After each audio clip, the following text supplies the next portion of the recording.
Welcome back, everybody. I'm glad you guys are joining me today. And if you thought the Secret Service failures were bad, well, you don't know anything yet. There is major failures that took place on that fateful day where the Secret Service absolutely almost just basically stood down and allowed the shooter to take shots at President Trump. Got off 8 shots off on President Trump. Trying to obviously off him before this election because that would have went a real long way with the powers that be, the Democrats, the Republicans, and the globalists who are out there trying to move us into a direction of World War III. Well, Josh Hawley, who has been receiving whistleblower testimony, has just found this out, and this is a huge thing because we got some snippets of this from the FBI director, Christopher Wray, yesterday during his testimony to Congress about the use of drones and how the shooter was able to utilize a drone just yards away from Secret Service without them even noticing or reacting to that. So let's go ahead and take a look at this story coming to us from the Gateway Pundit. It says Josh Hawley, whistleblower, reveals Secret Service declined drone support offer from local law enforcement before the rally.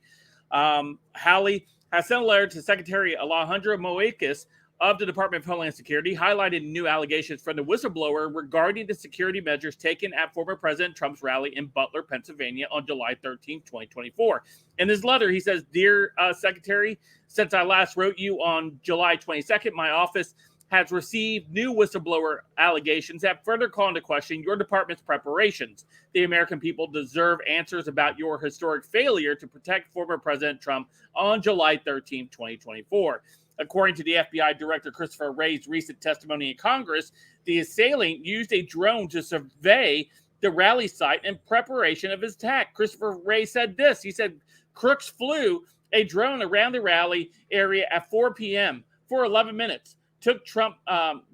Then Trump took the stage around 6. The drone was about 200 yards from the stage, and Secret Service did nothing. This was after the assassin was allowed to bring a rangefinder into the rally with him.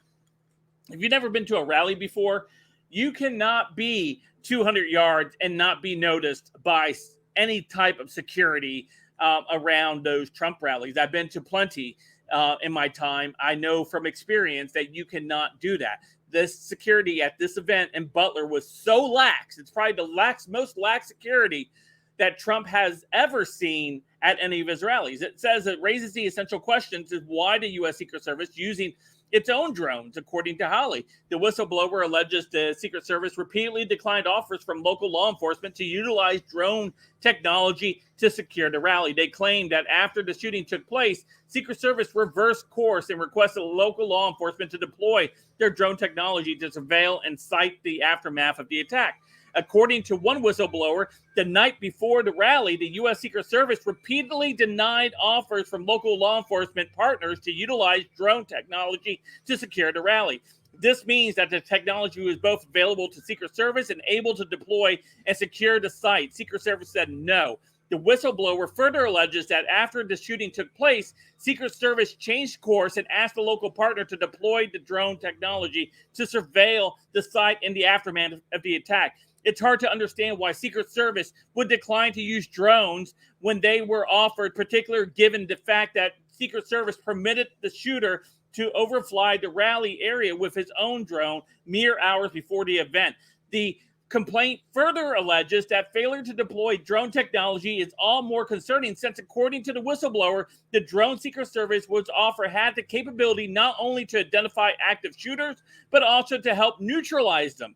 So that Congress can continue its investigation, please provide no later than 7 days from now all records and communications concerning the availability or use of drones at the July 13th rally in Butler, Pennsylvania. You must also testify before Congress next week about the staggering security failures by your department. That's huge. That's huge news because if they had utilized those drones from local law enforcement, they would have been able to identify the shooter and obviously would have been able to take him out much quicker than they did after him taking 8 shots on the president, killing a Trump supporter, injuring 2 others, and of course, hitting President Trump in the ear. And for people who for the Democrats out there that tried to downplay it, President Trump was almost assassinated. And that doesn't mean that it's not a big deal. It's a huge deal. It's a huge deal. And they would be making a huge deal about it if it was Joe Biden or anybody else in the Democrat Party. They know they would. And they try to downplay this because they know that the American people are understanding what is at stake here. They see people, the Democrat Party have tried to use lawfare against him. They tried to remove him from the ballots. And coincidentally, then he's almost off. It only makes them believe even more that the government absolutely does not want Trump to be reelected. Anyway, huge story coming out. Make sure you share it out with your friends. Hit that like button. Hit that subscribe button. Check out the socials in the description down below. And until next time, I'll see you guys later. Have a great day.